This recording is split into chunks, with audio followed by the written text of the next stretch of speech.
नमस्कार, मैं वैद्य स्वप्निल भानुशाली और आज हम बात करेंगे एक बहुत महत्वपूर्ण विषय के बारे में, जिसके बारे में लोगों में जन जागृति नहीं है और इसके केसेस, इसकी कंडीशन दिन प्रतिदिन बढ़ते जा रही है। पहले इतने पेशेंट्स नहीं देखने मिलते थे, लेकिन आजकल ये पेशेंट्स की संख्या बढ़ती जा रही है। जी हाँ, आज हम बात करेंगे डायबिटिक वुंड के बारे में, डायबिटिक फुट के बारे में। इसमें क्या होता है, इसके कारण क्या है, इसके लक्षण क्या है और इसके उपाय क्या है, इसके बारे में आज हम चर्चा करेंगे। तो जिन पेशेंट्स का डायबिटीज अनकंट्रोल्ड रहता है, शुगर अनकंट्रोल्ड रहती है और बहुत दिनों के लिए अनकंट्रोल्ड रहती है, ऐसे पेशेंट्स में कहीं पर भी अगर जख्म हो जाए, खास करके पैरों में अगर छोटी सी भी जख्म हो जाए तो वो जख्म भरती नहीं है, क्योंकि खून में शुगर की मात्रा, ग्लूकोज की मात्रा बहुत अत्यधिक प्रमाण में रहती है और ऐसा होने के कारण वहां पर जंतु संसर्ग ज्यादा होता है, जिसको इन्फेक्शन कहते हैं। यूजुअली अगर हमको कहीं पर जख्म लग जाए तो हमारे शरीर की जो सेल्फ डिफेंस मैकेनिज्म है वो उस जख्म को ठीक कर लेती है, लेकिन डायबिटीज के पेशेंट में ब्लड में शुगर की मात्रा अधिक होने के कारण से वहां पर जंतुओं का संसर्ग ज्यादा हो जाता है और ये जख्म भरती नहीं है, अपितु दिन प्रतिदिन खराब होते जाती है। उसमें पस होना शुरू होता है और ये पस पहले तो स्किन की लेवल पे होता है और वो फिर अंदर नीचे की ओर मसल्स से लेकर हड्डियों तक वो पहुंच जाता है। परिणाम स्वरूप इसके ये होते हैं कि फिर एम्पुटेशन, यानी कि उतना अवयव, उतना पैर, उतनी उंगली काट कर निकालनी पड़ती है। तो इसके क्या कारण है? इसके निश्चित कारण है कि अनकंट्रोल्ड डायबिटीज। अनकंट्रोल्ड डायबिटीज का कारण यह है कि आपने खान पान पे ध्यान नहीं दिया है। देखो, ये डायबिटीज, प्रमेह, ये ऐसी बीमारी है, यहाँ पर दवाई से ज्यादा आपका स्वयं नियंत्रण भोजन पर और व्यायाम पर काफी जरूरी है।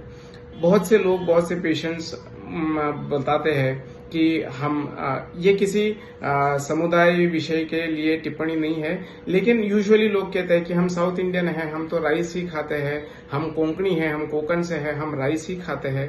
तो अगर ऐसा है और आपको डायबिटीज है, ब्लड में शुगर लेवल ज्यादा है, तो आपको राइस को निश्चित कम करना पड़ेगा, है ना।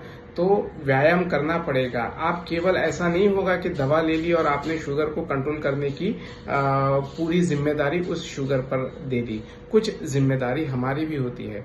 तो ये अगर जिम्मेदारी से अगर आप आपकी शुगर को कंट्रोल करते हैं तो ये प्रॉब्लम नहीं होता है। और हमेशा डायबिटीज के पेशेंट ने अपने पैरों का सेल्फ एग्जामिनेशन करना चाहिए। रोजाना देखना चाहिए कि पैरों में कहीं जख्म तो नहीं है और छोटी से छोटी जख्म को भी नजरअंदाज नहीं करना चाहिए। यही छोटी जख्म आगे चल के पैर कट करने के लिए, ये पूरा लिम्ब कट करने के लिए या फिर उंगलियां कट करने के लिए आपको प्रेरित कर सकती है। इसीलिए मैं आशा करता हूं कि आप इस बात पर बहुत गंभीरता से ध्यान देंगे और अगर ऐसी जख्म हो जाती है तो निश्चित तौर पर इस जख्म की देखभाल आप निश्चित चिकित्सक के परामर्श के अनुसार कर लेनी चाहिए। आयुर्वेद में इसमें बहुत ही अच्छी ट्रीटमेंट उपलब्ध है, जिसमें हम कुछ औषधियां हैं जो व्रण शोधन करती है, यानी कि जो जख्म है, जख्म को शुद्ध करने का काम करती है। और व्रण शोधन के लिए हम ये धूपन, आभ्यंतर चिकित्सा, कुछ औषधियां हम देते हैं, जिससे रुग्ण की ये जो व्रण है, ये जो जख्म है, वो जल्दी से भर जाती है। तो मैं आशा करता हूं कि अगर आपको शुगर है तो आप उसको नियंत्रण में रखने की प्रण लेंगे, अपने पर उसकी जिम्मेदारी लेंगे, किसी वैद्य पर या किसी दवाई पर ये आप जिम्मेदारी नहीं डालेंगे। और अगर आपकी शुगर कंट्रोल में नहीं रहती है तो आप ध्यान रखिए कि आपके पैरों में या अन्य शरीर में कहीं पर भी छोटे से छोटा भी अगर व्रण हो जाता है तो उसको नजरअंदाज नहीं करेंगे। धन्यवाद।